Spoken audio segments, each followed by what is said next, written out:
lot of people. Thank you. Thank you. Trump.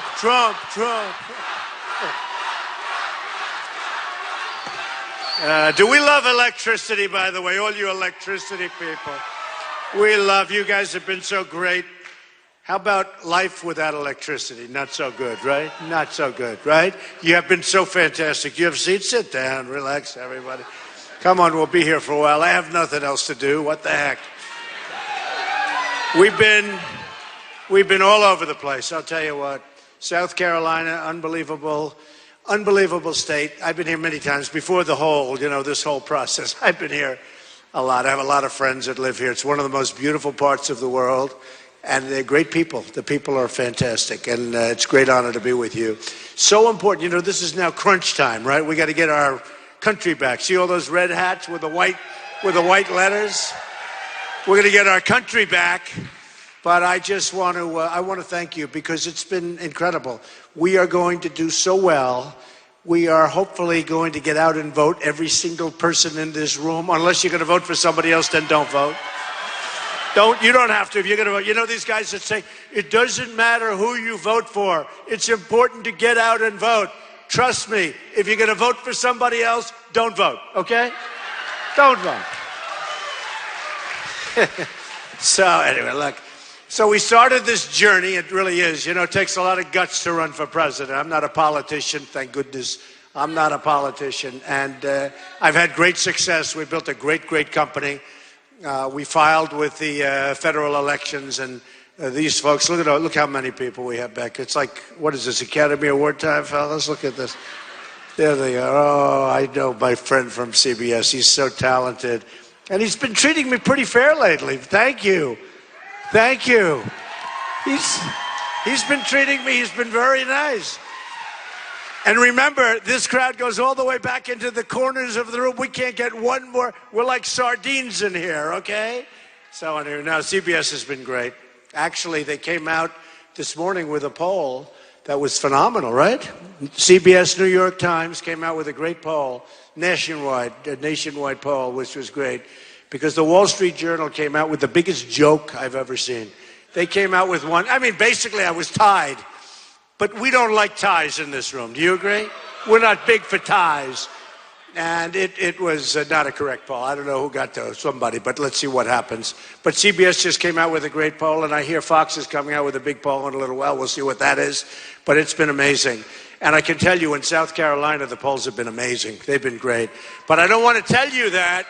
I don't want to tell you that, because if I tell you that, maybe you'll say, I don't have to vote. You have to get out. It's so important. It's so important. And, the more we win by, the better it all is. The mandate, it's called the mandate. The more you can win by, the better it's going to be, and the more important it is. And then we go to Nevada, where we have a tremendous lead, but it's caucus. You never know what happens with caucus. Always problems, always problems.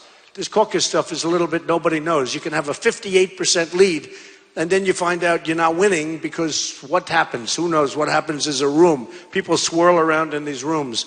I'm not sure I like the whole caucus situation. I like to be able to walk into a room, vote, and leave, right? Don't you think? But the caucus states and Nevada, we're doing really great. And then we have the SEC, and I think we're going to do fantastic. A couple of states like Georgia just came in. Some numbers, they're phenomenal. And then we go Florida, and Florida's going to be fantastic. What do you think when I'm leading Florida, where I have 48, and a sitting senator's at 11, and a past governor is, Bush? He's like, he's not doing too well. He's not doing too well in Florida, right? No, but well, it's interesting in Florida. The establishment, of which I used to be a member, by the way, in good standing, before I ran. Once I ran, I was no longer establishment. They said, what's he doing? He's not supposed to be doing this. This isn't supposed to be happening. We like people where we can take care of them, where we can give them campaign contributions. I'm self-funding. I'm not taking anybody's money, so it's nice. But they all went, what's going on with Trump? What's he doing? He's running. He doesn't need our money. This is bad. We want to take care of these people. We want to take care of our senators and our Congress people. We want to take care of them. This is terrible news. What's going on with Trump? He was a great guy. He'd contribute lots of money. I was a real member of the establishment. I gave $350,000 before I went this way. You know, I went over the curve when I decided to run. And I decided to run because how stupid are our politicians, what they're doing? How stupid. We'll talk about it, but like the Iran deal and the trade deals, and we lose money with everybody.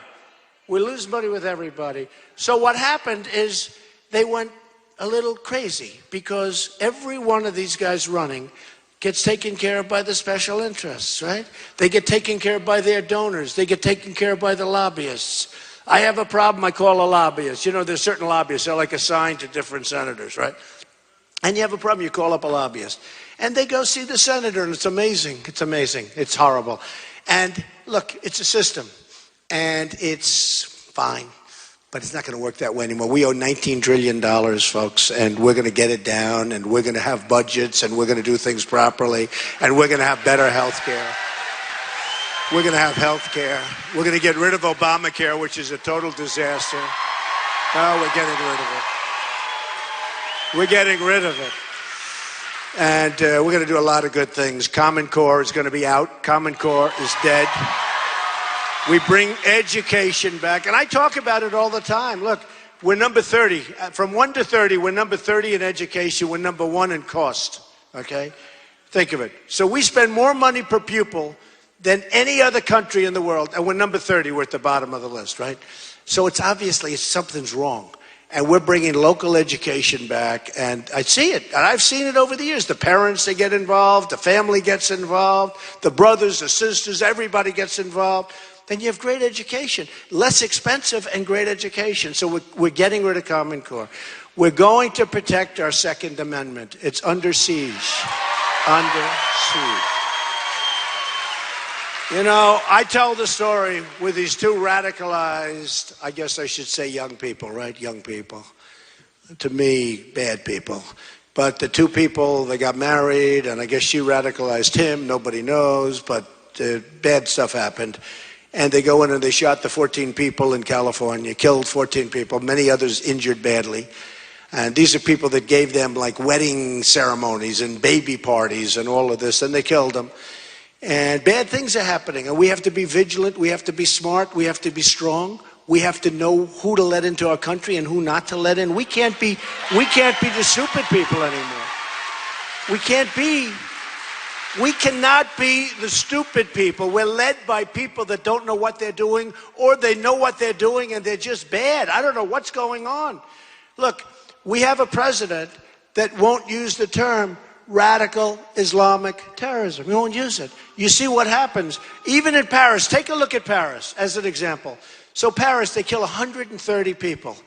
Paris has the toughest gun laws in the world, okay? The toughest in the world. They say France generally, but Paris has, they say, I mean, if you're a good person, forget it. If you're a bad guy, no problem. You can have all the guns you want, right? You just walk in, you have guns. So Paris has the toughest gun laws. They go into these various places, boom, boom, boom, boom. They kill 130 people. Many people, I don't know if you've seen this, but many, many people are gravely injured in hospitals right now. Their lives are ruined. Many will die. The number will go up quite a bit above 130. But if we had people that I see, you know, like that guy right there with the red hat. See, stand up, stand up. If he had a gun and he's in Paris, and the guy with the white hat, that's the white Trump hat. Stand up. Go ahead, stand up. Stand up.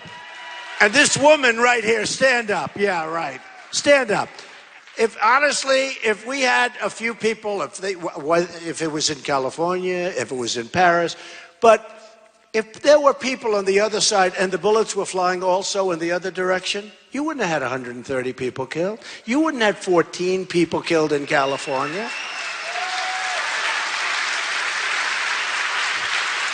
And the Second Amendment is under siege. Believe me, and if I'm president, it's not going to be under siege anymore. It's going to be ended. So just remember that. You know, I tell that story all the time, and I've come from New York, and New York has pretty strong gun, although I have the right to carry, which is a very nice right to have, but which is a very unusual right and a very hard right to get, concealed permit. But I will tell you this, in New York, I have arguments all the time. I say, I use as an example the California case. Wouldn't it have been good if a couple of those people had guns on their waist, guns around their ankle to protect themselves? And everybody, isn't it true? And everybody agrees with me. You don't have the argument. They're really anti-gun.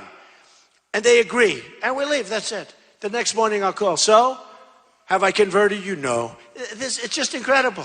The fact is, there's not even a contest, okay? So we protect our Second Amendment. We have to protect it. Now, when it comes to what I've done, on June 16th, I said, I'm going to run. Before then, I didn't even know. I was with my wife at the end, at the top of the escalator. I looked down at Trump Tower and the atrium. We had more press. I tell you, I've never seen so much press in my life. It looked like the Academy Awards. I said, what am I doing? I've never seen anything like it. And I went out and I made a speech and I talked about illegal immigration.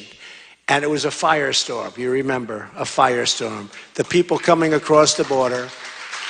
And I took a lot of heat. And I say, Rush Limbaugh said he took more incoming than any human being I've ever seen. And I did. Took a lot of heat. And after 2 or 3 weeks, people would say, you know, but Trump has a point. And then you had the killing of Kate in San Francisco, which was a horror. And you had the killing of Jamil in, as you know, in Los Angeles, and it was like just horrible in California.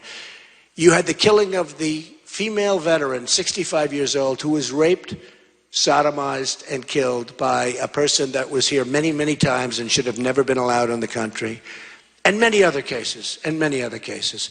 And people started saying, you know, it's really right. It's a crime wave. What's going on is a crime wave. And by the way, we're going to have strong borders. We're going to have the wall. We're building the wall. We're building the wall, folks. We're building the wall.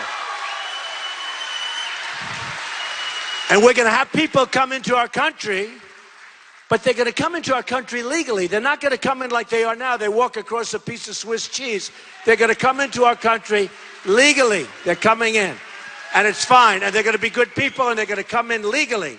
You know, I just left New Hampshire. We had a tremendous week in New Hampshire. We blew it out. We got every category. We won with men, with women, with tall, with short, with heavy, with thin. We won every category.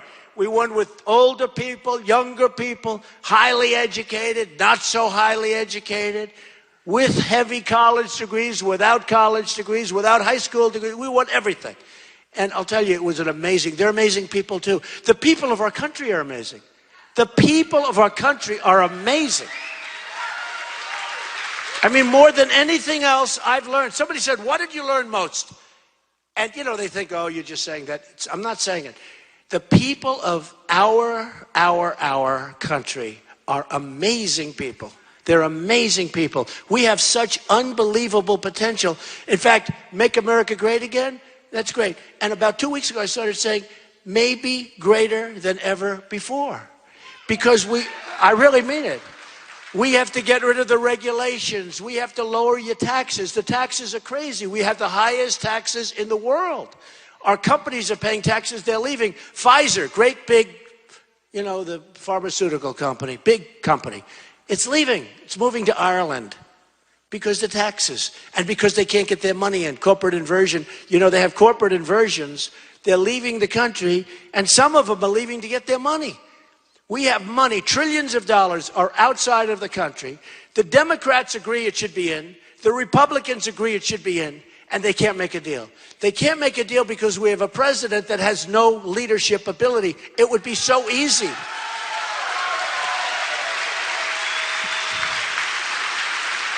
It would be so easy.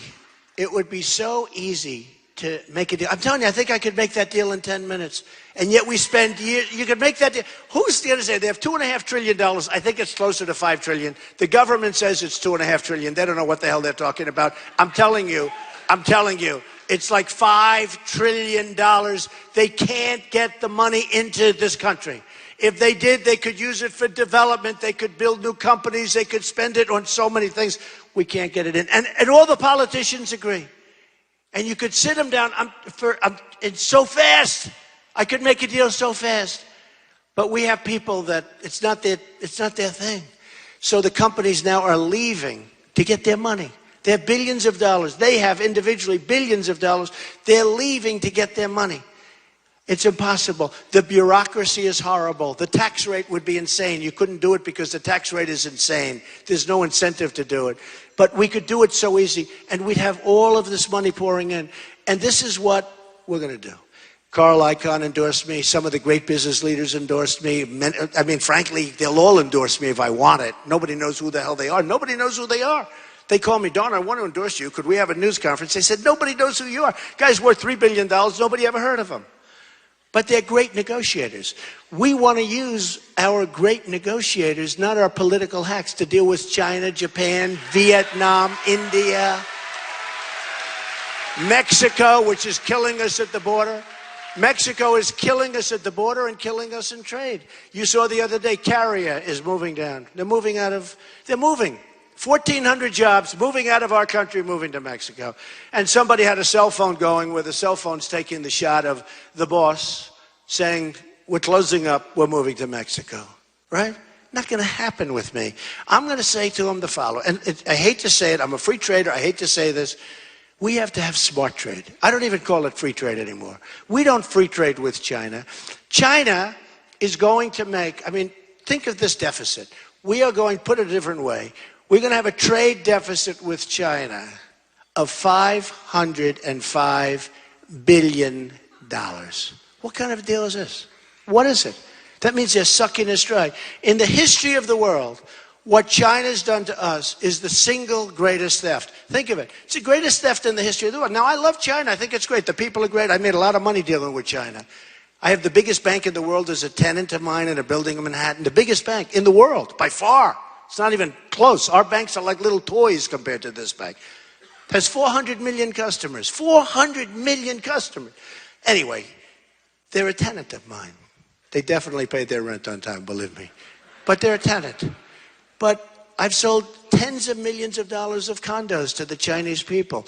The Bank of America building, which I own a big chunk of in San Francisco, I got it through China. 1290 Avenue of the Americas, one of the biggest buildings in Manhattan. I got through China. I deal with China. China's fine. But their leaders are too smart for our leaders. They're too smart. So we are losing in trade deficits. We have more than $500 billion, not million, billion dollars. And this has been going on for years. Not as high as that, but it's been going on for years. And last quarter, we announced GDP. We have nothing. We have no growth. Our country has no growth. And you hear about that phony jobs number where it's 5%, 5%. It's not 5%. First of all, we have so many part-time jobs. People in this audience probably, I know people that have worked in a company for 30 years as a full-time job, very proud of it. They've been put, because of Obamacare, frankly, they've been put on as part-timers. Now they have part-time jobs and they go get a second job. Probably people in this audience. So that you don't qualify for Obamacare because they don't want to get involved with Obamacare because it's too expensive. It's a disaster because the premiums are going from 25, 35, 45, 55% up. And you look at what's going on. I mean, it is so out of control. Obamacare is going to die in 17 anyway. It's going to die unless it's going to. Unless the Republicans give it another life, Rev. It's just crazy what's going on. But it's so bad. It's worked out to be so bad. And I have people, do people here have Obamacare? Who raise your hand? Who does have Obamacare? You know, I keep hearing about people have Obamacare. I never see anybody. Who the hell has Obamacare? Does anybody here have Obamacare? Isn't it amazing? I hear Obamacare. You're the only one. Stand up, ma'am. Congratulations. We have about 6,000 people. It's amazing. We have 6,000 people in here. I have one person raising the hand, and I hear everybody has. What's going on? And I did that before. I said, who has Obamacare? There were 2 people. Let me tell you, it's a disaster, and it's falling of its own weight, and your pricing is going through the roof, and we can't have it. We are going to have great health care and health insurance. We're going to have great. It's going to be phenomenal. We're going to get rid of the lines. You know, we have lines around each state, which make it impossible for other companies. If I want to go from South Carolina and compete in New York, you can't do it as a company. You can't do it. And I have many states. I'm in many states. I have companies in many, many states. And it's impossible. The reason is the insurance companies took care of the guys I'm running against and others. They contribute. So you have artificial lines. So a company would rather have an absolute exclusive to South Carolina or to New York or to any state rather than competing all over the United States. And now you have to compete, and it's hard. It's hard to make money. It's hard. But that's what they want. So the insurance companies, through the politicians, are getting what they want. I told somebody before that a friend of mine came up, he's a doctor. He said, you know, Mr. Trump, the worst thing that I've seen, and I can't believe it, we are the largest drug buyer in the world, the United States, the largest drug buyer in the world by far. Prescription drugs and drugs to make people better, not the kind that come out of the southern border. They don't make people better. They make people very sick. They make people very sick, and we're going to stop it, okay? We're going to stop it. By the way, and you know, maybe even more so, we're going to stop it for the people of New Hampshire. You know, New Hampshire has a tremendous heroin problem. You look at New Hampshire, it's like this. It's so beautiful with the trees and the valleys and the roads. It's the most beautiful place. And you go there, and I love it because I had such a great experience there. Then I had that great vote that was even better than the polls. The polls were saying I was going to win, and the vote was even better than that. And everybody was saying, oh, this is great. I said, you know, folks, I'm going to really try and help. The biggest problem they have, and you just don't see it with New Hampshire, is heroin. And I go and I say, what's your biggest problem? They have a big problem with the vets. We're going to take care of the vets, by the way. But we're going to take care of our vets. This is a big vet area. This is a big vet area. But I'm going to do it for New Hampshire because New Hampshire those people are incredible people, and they are just stuck with this massive amounts of heroin coming in from the southern border. We're going to stop it. And their kids are addicted, and it's a very tough addiction to get rid of. And we're going to get in there and try and help those kids, but we're going to stop the drugs from coming in. Now, that includes everywhere. But for some reason, and I've gotten very close to New Hampshire because of that tremendous week that we spent up there and the tremendous end result. And people are saying we may even have a better result here. Can you believe it? Would that be nice? And if we do, I'll tell you what, we're going to run the table, and we are, in fact, going to make America great again. We're going to run the table because this is very important. But I said in New Hampshire, I said, I'm going to really do something about it because it's just so strange. You wouldn't think that they'd be talking about this because you sit down in this idyllic setting. What's your biggest problem? Heroin. You say heroin, and you don't understand. But then after you're there for a lot, you see it's just a massive problem. So we're going to get those borders taken care of. But think of this. The drug companies were the largest in the world for purchasing. There's no bidding. They don't bid. They don't bid. They're restricted from bidding. There's some kind of nonsense where they're essentially restricted from bidding. If we bid with the drug companies, okay, so that, and by the way, why aren't they bidding? Tell me why. Because, and my doctor friend said, I don't understand it, Donald. As soon as he explained to me, I said, you got to be kidding. But then I told him exactly why. I said, because the senators and the congressmen get massive amounts of money from the drug companies. Very simple. That I know. I mean, that's so simple. And then I see this guy, Jeb Bush, who's got zero chance. By the way, zero chance of winning. And he's a nasty guy. You know, in his own way. In his own way, he's a nasty guy. He's got zero chance. He spent $20 million of ads on me, negative ads. And they're not even correct. At least get them correct. Although maybe I'm better off if they weren't correct. My polls go up every time he plays the ad, so I don't know. It's not a very fast. But the guy spent more than that, but he spent $20 million of ads on me. So I see his director, his campaign chairman for fundraising is Woody Johnson of Johnson & Johnson. Okay? Now let's say, again, he's got zero chance, so he's not a good example. But let's say Jeb Bush got in. He's not going to do anything with competitive bidding. Let's say Ted Cruz, he's got people, you got to see what he's got. He's got the whole world lined up for him. And he lies badly. He lies, that guy lies. Guy does not tell the truth. You know, he holds up his Bible and then he lies. Let me tell you, that guy lies. He is a liar. And very interesting with Ted Cruz. And I don't say that easily. And I know the difference between having fun and playing the game and, you know, we're in politics. But I know the difference between that and lying. And when Marco Rubio said he lied the other night at the debate, said, you're lying. He's really right. I agree with Rubio on that. The guy lies. He'll say something. I was hearing things about Donald Trump does not like the Second Amendment. He'll do away with the Second Amendment. I'm the strongest person on the Second Amendment, like by far. And I get these reports. And then they'd stop. Well, look what he did to Ben Carson in Iowa. He said Ben Carson has quit the race during the election when they're voting. People are walking in and they're telling everybody, Ben Carson's quit the race, go with Cruz. And then they took thousands of votes away, thousands. And then right after that, he called Ben Carson to apologize after the votes were counted. What kind of stuff is this? And Ben Carson, in all fairness, I don't think he accepted the apology because he's still angry about it. But how dishonest. Then he does a voter violation thing. He could call voter violation. It looks like it comes right out of the Internal Revenue Service. So official. It said voter violation. A person picks it up. Not a sophisticated person. Oh, wow, voter violation. Looks serious. Looks like really the real deal. The paper, everything's perfect. If I got it, I think I'd be concerned. I'd call a lawyer. The lawyer would charge me $3,000 an hour and say, you're okay, Mr. Trump. But seriously, these people got a scare letter, and essentially it said, did you this, did you that, did you that? And then it gives them grades of F, fail, F, fail, F, F, F. And then it said you could clear it up by going and voting for Ted Cruz. What kind of stuff is this? It's a fraud. I'll tell you what, the head of the Iowa GOP, Jeffrey, if he were really smart, he'd terminate that victory in Iowa, Ted Cruz. That's what you should do. Because what he did to Ben Carson and what he did with the voter violation fraud certificate, it's a fraud. What he did is a fraud. They ought to terminate it, but they don't have the guts to terminate. They don't have the guts. The problem with our country is nobody has the guts. They don't have the guts. But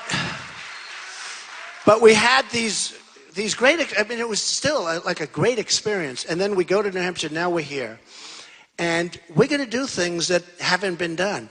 We're going to put drugs out to bid, folks. And we're going to save $300 billion a year, okay? And when Woody Johnson calls me up, I don't care. It doesn't matter. He's a nice guy. He actually bought an apartment from me, so I think he's a nice guy, but that doesn't have any impact. All the smart people live in my buildings, okay? But you know what? I'll get called by lobbyists. I'll say, I won't even take the call. Again, I'm self-funding. I don't know that I get credit for this, okay? Because certainly I don't get the credit. But I've had guys in my office that would give me anything I want. I had one guy come in, he said, Donald, I've been in first place practically since June 16th. Practically the whole route, right? I've been in first place almost the entire route. And when you are, the money is just pouring in. I could have the largest PAC. These PACs are crooked as hell, folks. They're crooked as hell. The PACs are running the campaigns. They run out of money, the PACs take over, they're running the campaigns. They're crooked as hell. They're totally dishonest.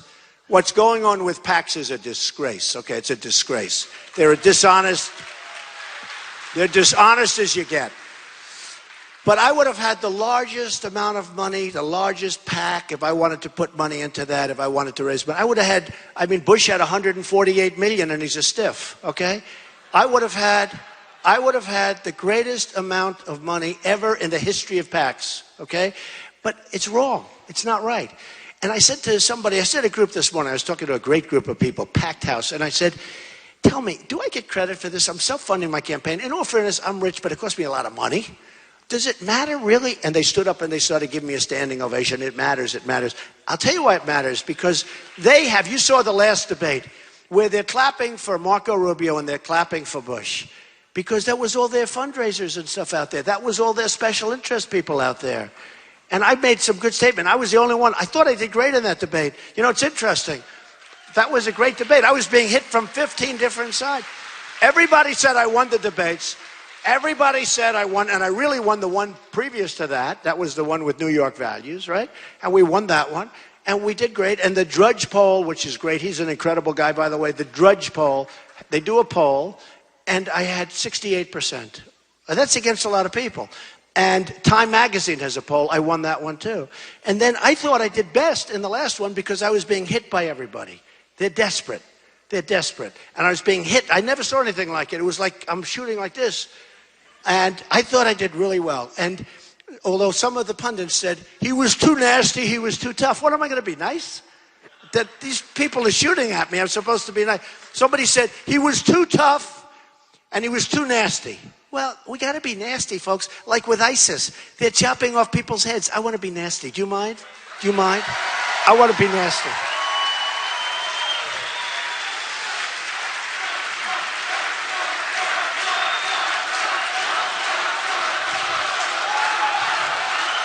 Oh, we're going to be so nasty. ISIS is not going to like us anymore.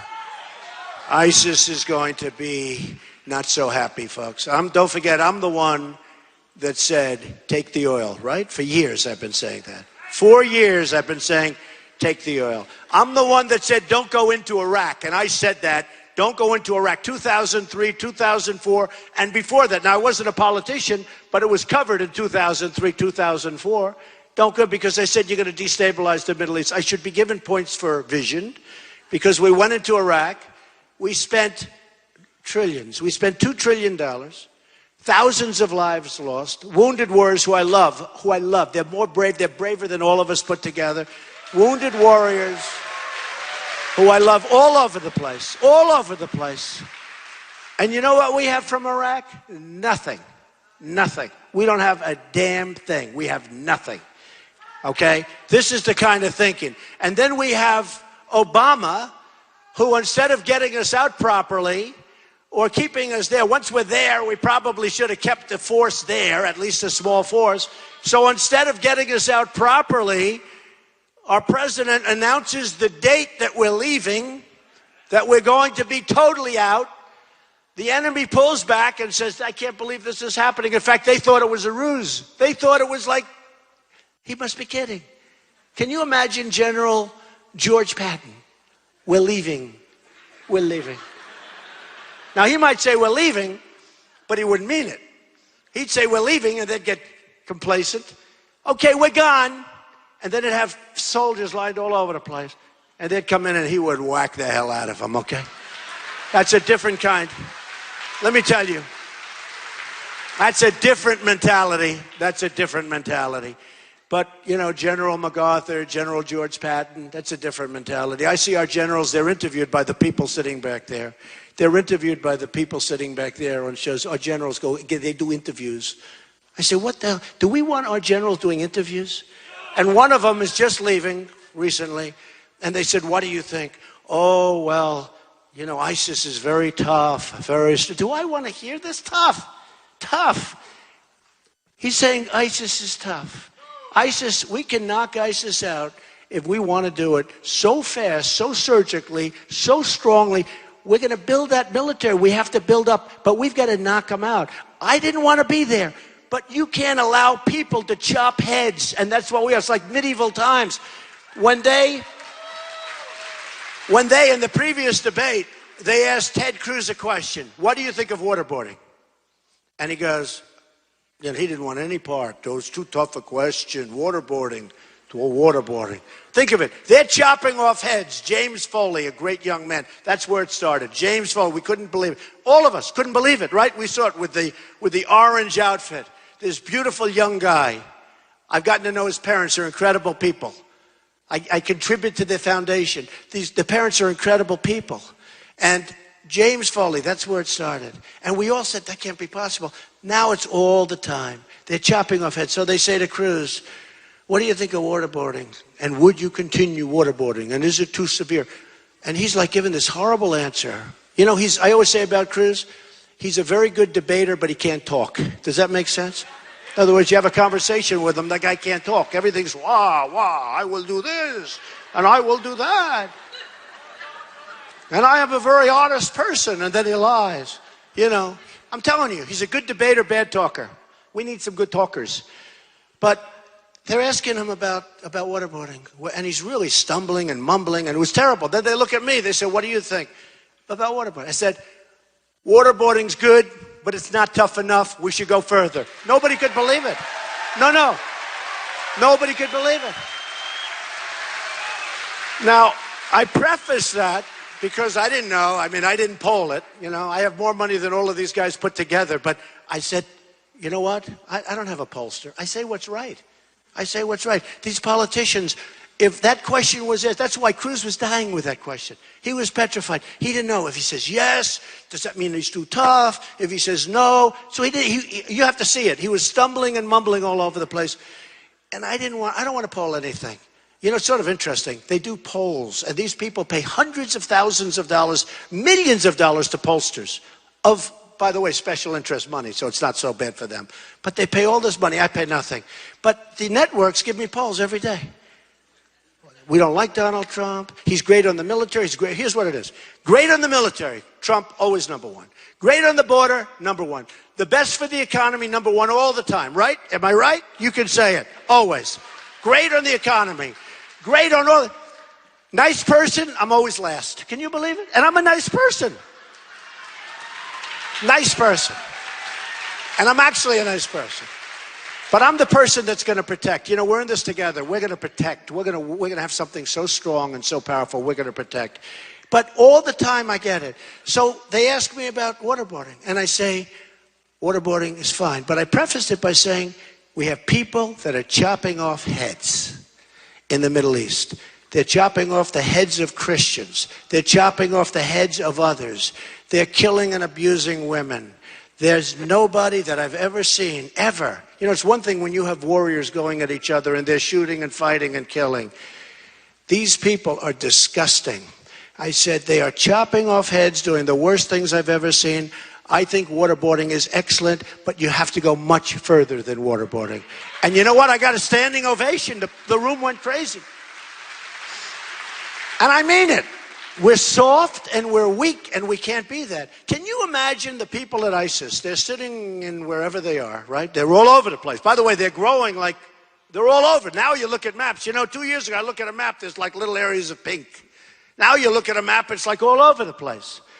But can you imagine these people? These are tough cookies, right? Tough. Mean. Can you imagine them listening to this conversation about waterboarding, which is the least form? Nobody knows if it's torture. You know, they haven't been able to define waterboarding. They don't know if it's torture, if it is, it might be a little bit too tough, we can't be nice. It's like, you know, these guys that commit murder, right? They commit murder, they kill someone. They kill an 80-year-old woman, and they rape her and slug her and drop her and just kick the hell out of her, and they go to jail. We don't want the death penalty. It's cruel and unusual punishment, you know. Okay, so I don't know. Then you have another case when they get the death penalty, you want to give them drugs to put them to sleep quietly and this. Look, we're in a fight for our lives. We've got people coming in. We've got ISIS in our country, folks, just so you understand it. We have President, look, I hate to even use, we have President Obama doesn't understand that radical Islamic terrorism is coming in. They could be coming in through the migration. When you look at the migration, you have thousands and thousands of people, and people are saying, and I say it all the time, there's disproportionately young, strong men. You look, right? You look at what happens with Germany, what she has done to Germany. I have friends from Germany right now. They're leaving Germany. They're leaving. They were so proud of Germany 2 years ago. They were talking about Germany is the greatest place. They're leaving Germany. Germany's under siege. They're leaving Sweden. You see what happened in Sweden. Take a look at Brussels. I was in Brussels many years ago. It was so beautiful. It's under siege. They canceled New Year's Eve. It's like an armed camp. Are we crazy? Now, I have a bigger heart than anybody, and we want to build safe zones in Syria. And I want to get the Gulf states who are spending nothing and they have more money than everybody put together. I want to get them to pay for it. They got to pay. They've got to pay.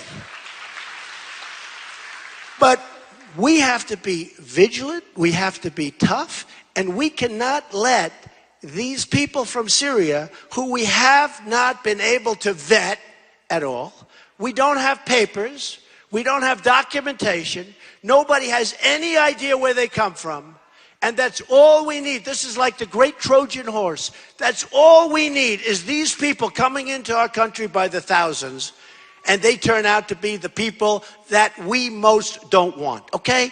Not gonna happen. And if I win, the people that are in are going out. They're going out. I'm sorry. They're going out.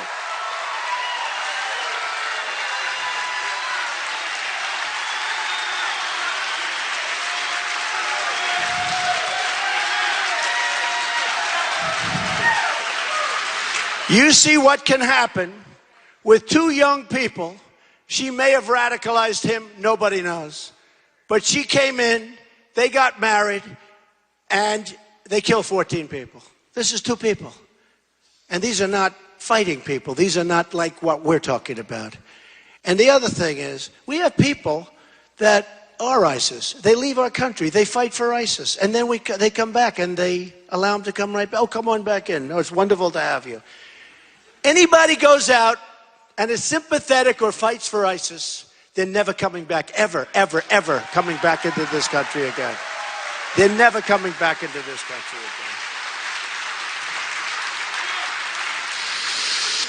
So here's the bottom line.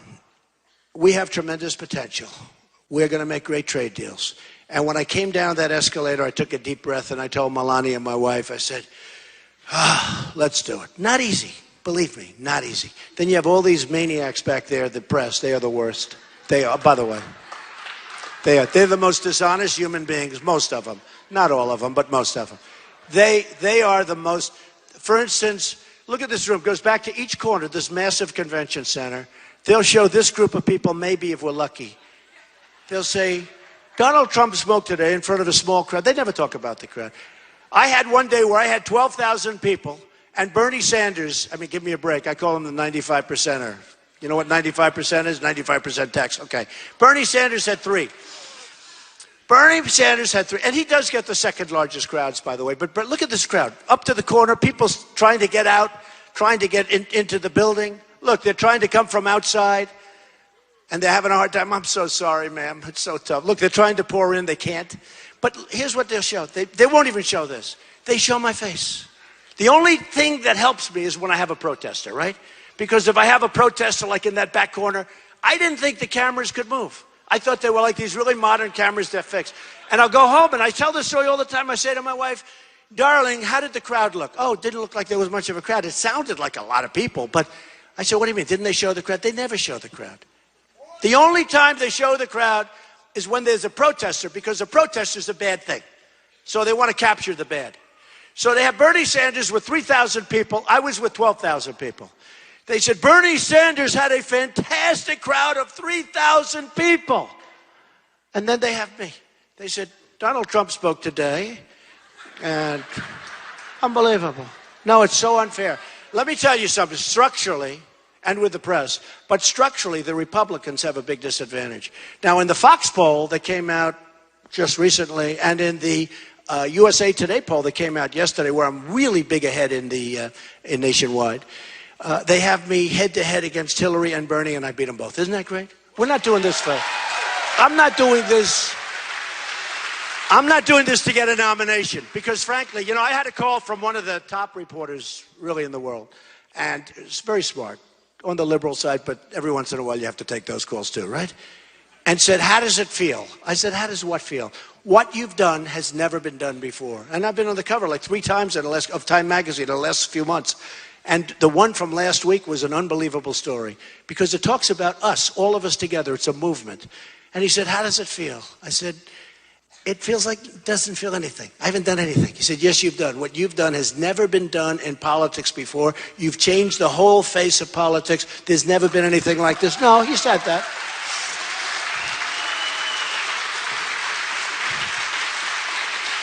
I mean, look at this crowd. I have 5,000, 6,000 people here. When the other candidates come, they'll have 40. They'll be in one of the little conference rooms. They'll have 51. It's true. And we have at least 6,000, they said, more than 7,000. So here's the story. So he said, how does it feel? So I said, he said, no, what you've done, it doesn't matter. Now, that was in the summer, because it was called the summer of Trump. I said, it doesn't matter. He said, no, if you don't do anything more, what you've done will always go down. It'll go down in history. I said, no, it won't. It doesn't mean anything. Then he calls up again, and now the autumn has gone, right? We're getting into January. He said, it's unbelievable. It's hotter now than it's ever been. We had 20,000 people at the Mavericks Arena. We had 35,000 people in Mobile, Alabama. We have the biggest crowds. We have thousands. The only thing that stops our crowds like this one is the size of the building. You can't get them in. The fire marshals. First person I see is a fire marshal. I go, please let them in. and they usually like me and they usually do nice, right? They're great. They're great people. But the fire marshals have become very important to me because they, stop people from coming in.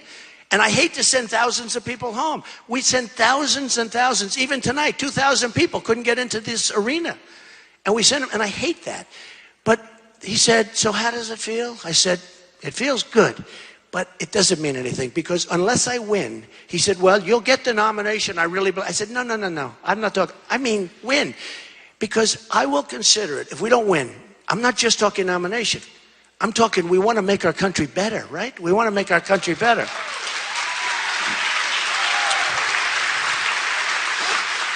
And I said, if we don't win, and if I don't win, I will consider this a major loss. This is not, I will have spent a lot of money, and I don't care about the money, but I will have spent a lot of money, and I will have spent a lot of time. I mean, this is like my 5th one today, right? And I said, so if we don't win, I will consider it a major loss. You can write about it in 10 years and say how wonderful it was, but I will consider it a loss because I'm not doing this to look good. I'm doing this because we really do have that incredible potential here. We're going to make this country so incredible. Again. The word is again.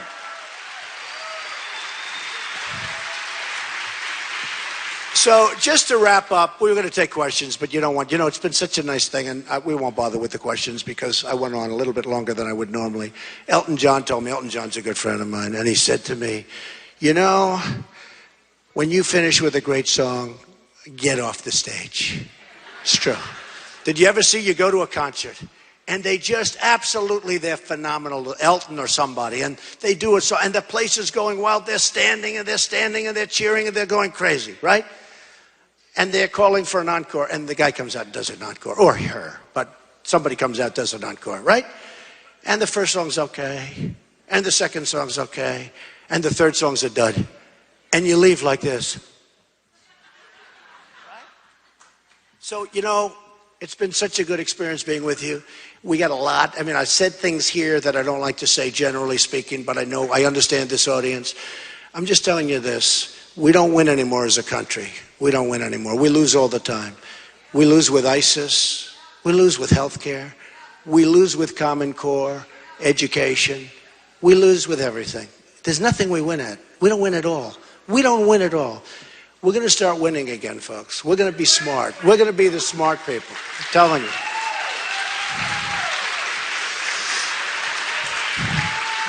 We're going to win for our vets. We're going to take care of our vets.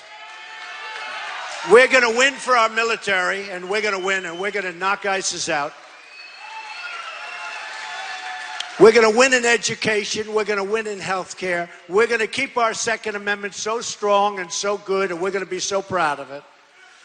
We're going to start winning again. We are going to start winning again. And I'll tell you something. The potential here is incredible. I want to be in a position where in 2 years, 3 years, 4 years, you're going to say, I was there with our future president, and he gave a speech, and he said we're going to win, and he more than fulfilled. I fulfill things. I get things done. I fulfill things. And again, I'm not influenced by the money. I don't care about the money. I have more money than all of them. I don't care about the money. I care about this. I care about fairness. I care about making our country so strong.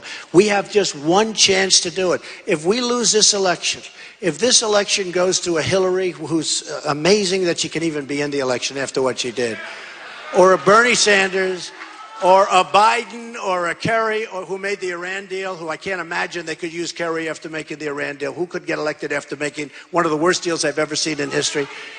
But if this election goes to somebody else, and if we go another 4 years, essentially a Barack Obama, you're never going to bring it back. You're never going to bring it back.